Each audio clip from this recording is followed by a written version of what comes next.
Hello, my name is Angelica Coda, and today we'll be discussing how to properly install, remove, and maintain your KPC4 and KPC4T-EX PETA-probe covers. Understanding how to safely use and maintain your PETA-probe covers ensures proper protection and will extend the life of your equipment. The PETA-probe covers are constructed of DuPont Kevlar that does not melt and it's free of any metals.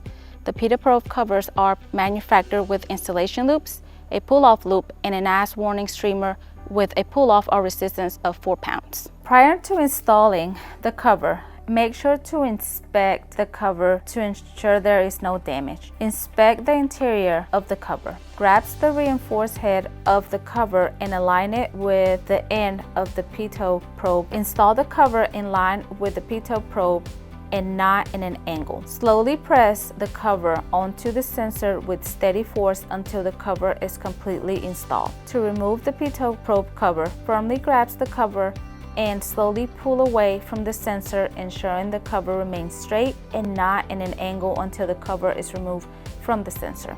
If the PETA-probe cover are damaged in any way, we recommend replacing your equipment to prevent damage to your aircraft. Clean any dirt or debris of your Executive Series GSE products with warm water and mouth soap. Store your Executive Series GSE products in the optional avionics bag or in a dry and safe location. Sesame Technologies Incorporated is a proven leader in the field of ground support equipment, and we thank you for making us a part of your maintenance program.